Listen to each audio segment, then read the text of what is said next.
এই দেখুন বন্ধুরা, শীতের গাছের প্রস্তুতি শুরু হয়ে গেছে। এইগুলো হচ্ছে শিমের বীজ।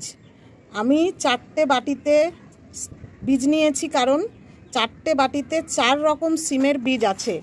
এই শিমের বীজগুলিকে আমি 24 ঘন্টা জলে ভিজিয়ে নিয়েছিলাম, তারপর ভালো করে জল থেকে ছেঁকে নিয়েছি।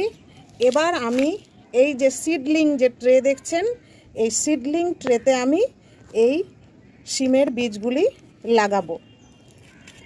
সিডলিং ট্রেতে বীজ লাগার কারণ হচ্ছে খুব তাড়াতাড়ি জার্মিনেশন হয়।